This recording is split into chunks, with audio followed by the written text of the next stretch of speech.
வணக்கம். புனர்வாழ்வளிக்கப்பட்ட தமிழ் விடுதலை புலி கட்சியின் செயலாளர் நாயம் கந்தசாமி இந்திராசா ஆகிய நான் இன்று ஒரு நேரலையிலே வந்திருக்கின்றேன்.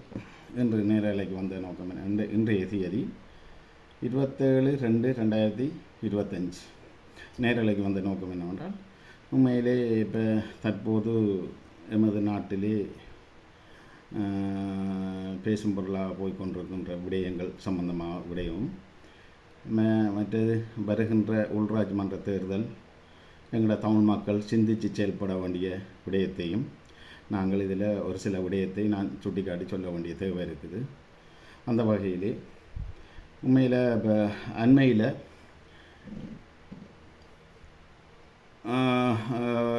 அரசாங்கம் பாதுகாப்பு செயலகத்தாலையும் அறிவிக்கப்பட்டிருக்குது. 15 அமைப்புகளை, புலத்தில் இருக்கின்ற அமைப்புகளை அரசாங்கம் தடை செய்திருக்குது. 15 அமைப்புகள்னால் விடுதலை புலிகள் உள்ளிட்ட ஒட்டுமொத்த தமிழ் அமைப்புகள் தான் அதில் கூட. அதாவது இப்போ முஸ்லீம் மாணவர் ஒன்றியம் என்று சொல்லி அதில் 1-2 ஜிகாத் ஜமாத் என்ற விடயத்திலேயும் முஸ்லீம் மக்களில் அமைப்பும், அது எவ்வாறு நாங்கள் கணிப்பிட்டு சொல்ல முடியாது. ஆனால் தமிழ் மக்கள் அமைப்பை தடை செய்ததில் தமிழர் ஒருங்கிணைப்பு குழு, கனடியன்களை, நாடு கடந்த தமிழீழ விடுதலை புலிகள் என்று சொல்லி பல அமைப்புகளை தமிழர் சார்பாகவே தடைகளை இலங்கை அரசாங்கம் விதிச்சிருக்கு. தமிழர் சார்பாக இந்த விடயத்தை எடுத்துக்கொண்டால் இலங்கை அரசாங்கத்துக்கு இதில் எவ்வாறு வெற்றி கிடைக்கும்ன்றதுக்கு அப்பால் எங்களோட தமிழ் மக்களுக்கு இதில் 100% வெற்றி.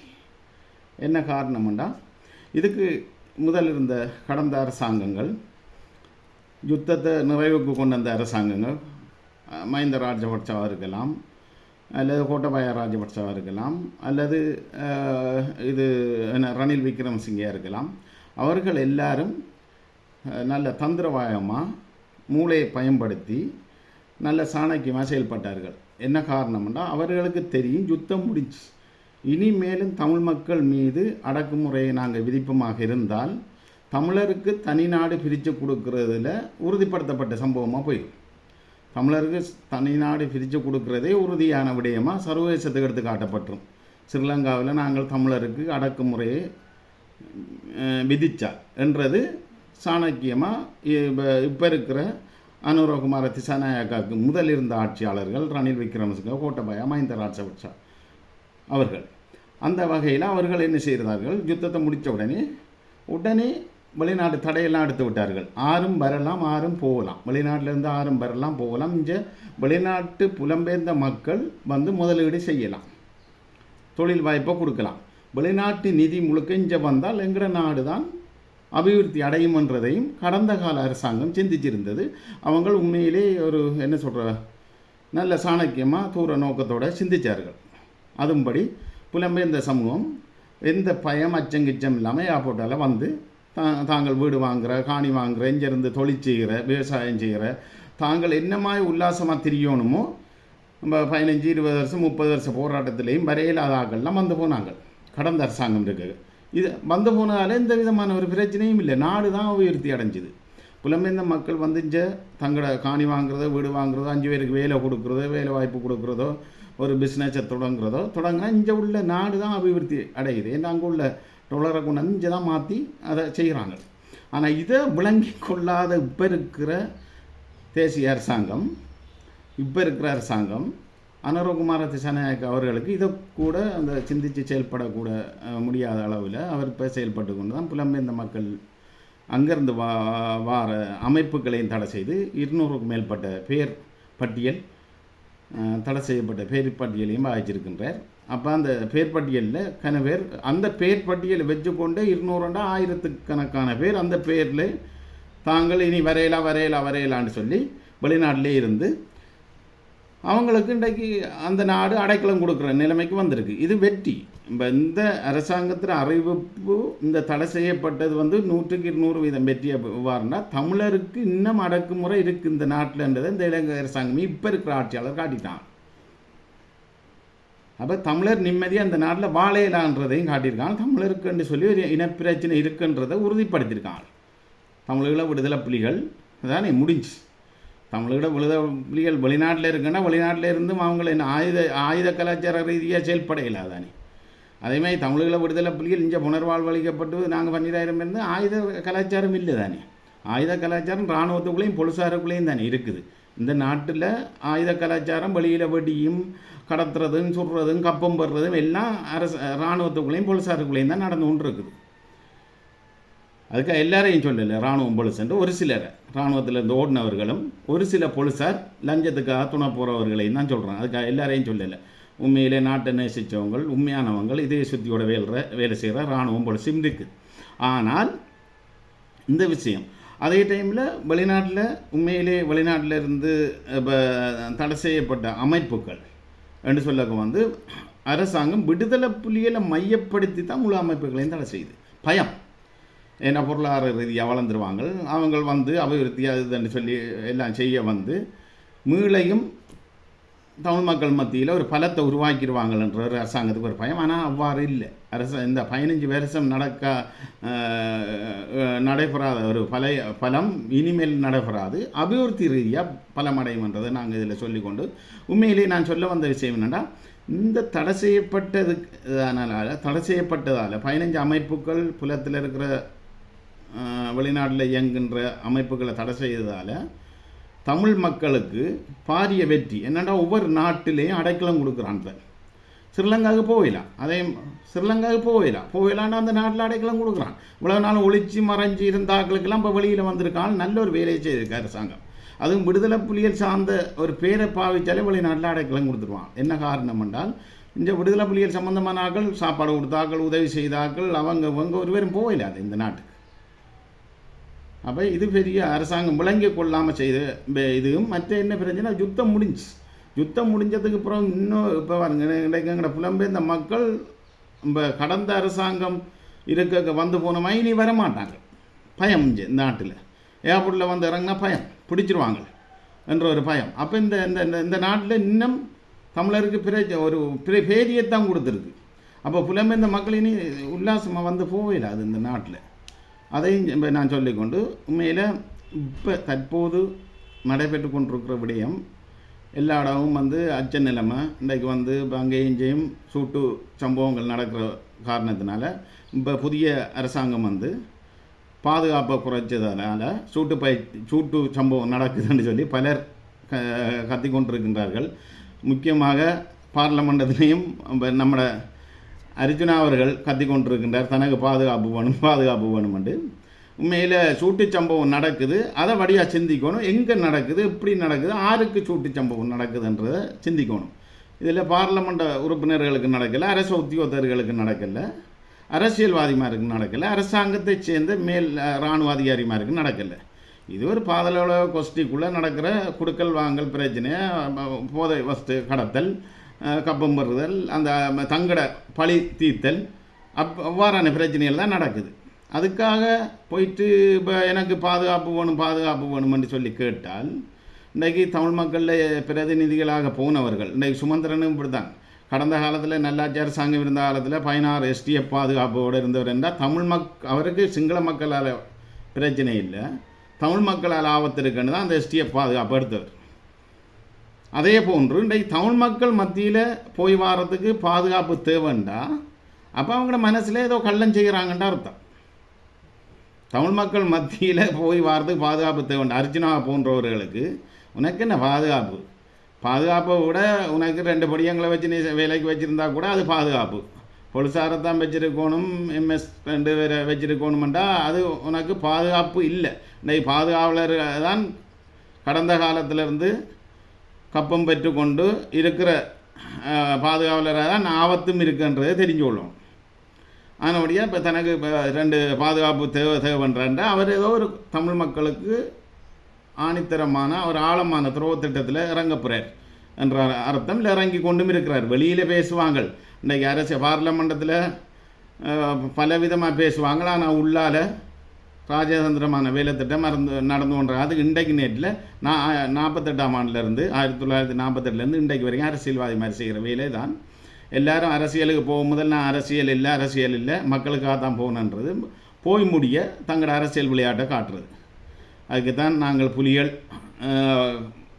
காலம் வரும் என்று சொல்லி பார்த்து கொண்டிருக்கிறோம். அதையும் சொல்லிக்கொண்டு உண்மையிலே இப்போ தற்போது எங்களோட மக்கள் வருகின்ற உள்ளாட்சி மன்ற தேர்தலில் சிந்தித்து செயல்படணும். உண்மையில் இன்றைக்கு நாங்கள் 30 வருஷம் ஆயுத போராட்டம் செய்து இன்றைக்கு எங்களுடைய விடுதலை புலிகள் போராளிகள் இன்றைக்கு ஒரு தேர்தலை எதிர்கொள்கிற அளவுக்கு கூட பொருளாதாரம் இல்லாத நிலைமைக்கு எங்களோட போராளிகள் இன்றைக்கு தள்ளப்பட்டிருக்கின்றார்கள்.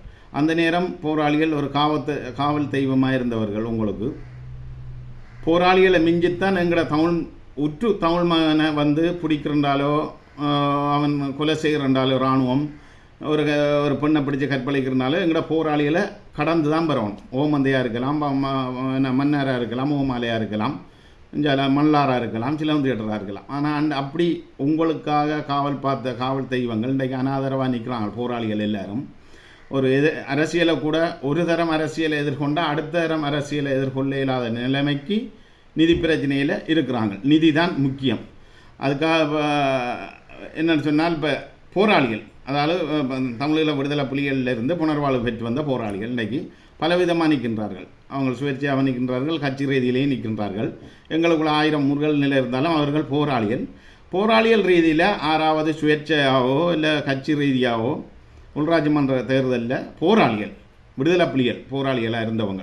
போராளிகள் என்றக்க எல்லாரும் போராளிகள் என்று நிற்கக்கூடாது. கடைசி வரைக்கும் யுத்தம் முடிஞ்சு புனர்வாழ்வு பெற்று வந்த போராளிகள் இன்றைக்கு இறங்கியிருக்கின்றார்கள். அவர்களுக்கு இருக்கின்ற நிதியை வச்சு அவங்களுக்கு இருக்கிற சப்போர்ட் பின் சப்போர்ட்டை வச்சு இறங்கினால் அவங்களுக்கு நிச்சயம் மக்கள் வாக்களிக்கணும். என்ன காரணம்னா நிச்சயம் நீங்கள் போராளிகளை மதிக்கும் பட்சத்தில் தான் எங்களோட நாட்டில் ஒரு விடிவு கிடைக்கும். என்ன காரணம்னா நிச்சயம் சிந்திச்சு பாருங்கள். உங்களுக்காக தியாகம் செய்த போராளிகள் நீங்கள் இன்றைக்கு சும்மா இருந்து யூடியூப்பாளர்கள் எல்லாரையும் சொல்லலை, நல்லவங்களும் இருக்கிறாங்க. யூடியூப்பில் இறங்கினா ஒரு சில காவாளிகள் ரவுடி மாதிரி இன்றைக்கு யூடியூப்பில் இறங்கியிருக்காங்க. கெப்பை இப்படி போட்டுட்டு படங்களில் வர ரவுடிகள் மாதிரி இருக்கிறவங்கள வழக்கம் வேண்டாம். வெளிநாட்டில் இருக்கவங்க அவங்கள பார்த்தாலே மக்கள் மத்தியில் ஒரு அதிர்ச்சி உள்ளாக்கப்படுது. ஏன்னா அவங்கள 6-7 பேர் 8 பேர் 2 திரியக்க ஒரு ரவுடி திட்டத்தில் அவங்க அப்படி திரிகிறாங்க.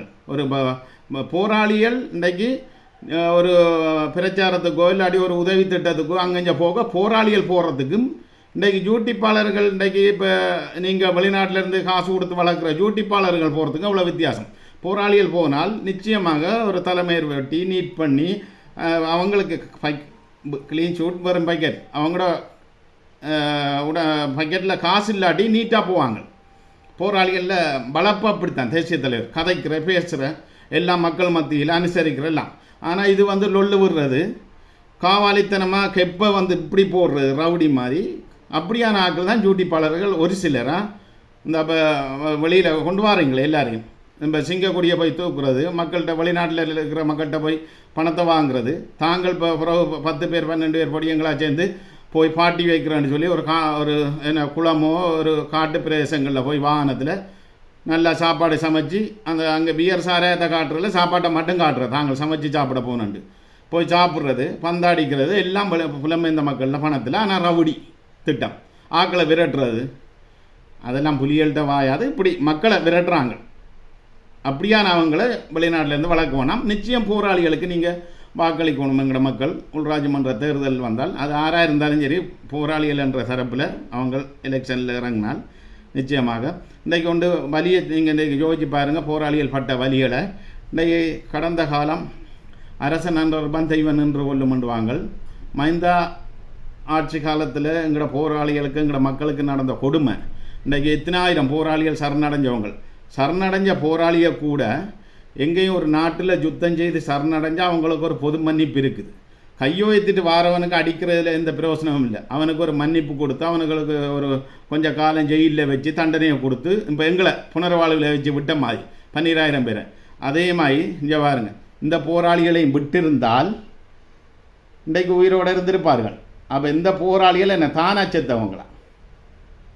கொஞ்சம் சிந்திங்க மக்களே. யாருக்காக அவங்களை அர்ப்பணித்து செய்து உயிர் தியாகங்களை செய்தவங்க இதை பாருங்கள். இவ்வளவு மனவேதனைக்கு மறக்க முடியுமா? பாருங்கள். இதால் பெக்வால கிடங்கு கிண்டி அவ்வளோ பேரையும் சட்டியோடு வச்சிருக்கிறான். அவ்வளோ பேர கண்ணுகளையும் பாருங்கள், வேதனைகளையும் பாருங்கள். எங்களோட போராளிகளில் தியாகங்கள் யாருக்கா? உங்களுக்கா? இன்றைக்கி தியாகஞ்சது இவ்வளவு சரணடைஞ்ச போராளிகள். இதை போல இசைப்பிரியா உட்பட எங்களோட பாலச்சந்திரன் உட்பட எத்தனாயிரம் போராளிகள் வேதனையோட உயிரோட வச்சு அடித்து கொண்டு மண்ணுக்க மூடி இருக்கிறாங்க. இன்றைக்கு அதுக்காக இன்றைக்கு அந்த குடும்பமே, மைந்தா குடும்பமே நல்லா உப்பு திண்டவன் தண்ணி குடிக்கத்தான் வேணுமென்ற மாதிரி அனுபவிக்குது. இருந்தும் எங்களோட தமிழ் மக்கள் விளங்கி கொள்ளலை. தமிழ் மக்கள் ஒன்றை விளங்கி கொள்ளணும். இவர்களை யாருக்கா போய் தங்களோட உயிரை அர்ப்பணித்தார்கள். நீங்கள் இன்றைக்கு அனுரையும் வால் பிடிச்சி திரிகிறவங்களையும் நீங்கள் ஆதரிக்கிறீங்களே, அதை மாதிரி ஏனைய அரசியல்வாதி மாதிரி ஆதரிக்கிறீங்க. அப்போ இந்த போராளிகள் யாருக்காக போய் தங்களோட உயிரை இந்தளவுக்கு அர்ப்பணித்து தங்களோட உயிரை இழந்தார்கள். அவங்களுக்கு அம்மா இல்லையா, அப்பா இல்லையா, பிள்ளைகள் இல்லையா, மனைவி இல்லையா? எனக்கே கண் கலங்குது. அவங்களோட முகத்துகளை பாருங்க. உண்மையாக அந்த செல்வங்களில் முகத்துகளை பாருங்கள். மரண பயம் அந்த நிமிடமே கொல்லப்பட்டிருக்கு. இதெல்லாம் ஆறு ஃபோனில் எடுத்தது, ஆறு சனல் போன்னு சொல்லி வெளியிட்டது, எல்லாம் செய்த இராணுவத்தினரே வீடியோ எடுத்து வெளிநாட்டுக்கு விற்றது. காசுக்கு விற்றபடியாக தான் தெரியும். இல்லாட்டி எங்களுக்கு தெரியுமா அவ்வளவு போராளிகள் சரணடைஞ்சிருக்குது? இப்படி நாங்கள் நினைச்ச சண்டையில் தான் போராளிகள் எல்லாம் வீரச்சாவடைஞ்சிருக்காங்க. எத்தனாயிரம் போராளிகள் சரணடைஞ்ச போராளிகளை துடிக்க பதைக்க வச்சுருந்து, இந்த கையை கட்டி வச்சுருந்து, ஜட்டியோட வச்சுருந்து கொண்டிருக்காங்க. அப்போ இந்த தியாகம், இந்த அர்ப்பணிப்புக்கு நீங்கள் செய்கிற நன்றி என்ன? தமிழ் மக்கள் செய்கிற நன்றி என்ன? இந்த தியாகத்துக்கு நீங்கள் என்ன நன்றி செய்ய போகிறீங்க? எஞ்சிய போராளிகளுக்கு கேட்டால் நீங்கள் சொல்கிற அவங்கள போல நாங்களும் போய் செத்துருக்கணும். நாங்கள் செத்து இருந்தால் சரித்திரம் இல்லை, நாங்களும் செத்து தான் இருப்போம். நாங்கள் 12,000 போராளிகளும் இறந்தான் இருப்பாங்க. ஆனால் வரலாறு படைக்க ஒருவரும் இல்லை. எங்களால் இன்னும் நடக்க வேண்டியது இருக்குது. அதெல்லாம் கடவுள் எங்களை மிஞ்ச வச்சது. எஞ்சிய போராளிகளெல்லாம் எங்களை தமிழ் மக்களில் கண்ணீரை துடைப்பார்கள் என்று எங்களை மிஞ்ச வச்சுருக்கு. எனவே அன்பார்ந்த மக்களே, சிந்தித்து செயல்படுங்கள். நீங்கள் செய்கிற ஒவ்வொரு துரோகம் எங்களோட போராளிகளுக்கு, எங்களோட தேசிய தலைவருக்கு, எங்களோட மண்ணுக்கும் மக்களுக்கும் செய்கிற ஒவ்வொரு மக்களை விட எங்களோட போராளிகளுக்கு, மாவீர குடும்பங்களுக்கும், தலைவருக்கும் செய்கிற துரோகம் என்று தான் நான் சொல்லுவேன். நீங்கள் அரசியல்வாதி மாதிரியும் அரசாங்கத்துக்கு வால் பிடிக்கிறவங்களுக்கும் நீங்கள் எல்லா வாக்கு அளிக்கிற மட்டும் இல்லை, சகல ரீதியில் நீங்கள் உடந்தையாக இருக்கிறது, சோரம் போகிறது எங்களுக்கு ஏற்றுக்கொள்ள முடியாது, வேதனை அளிக்கின்ற விடயம் விடுதலை புலிகள் போராளிகளை ஆகிய எங்களுக்கு.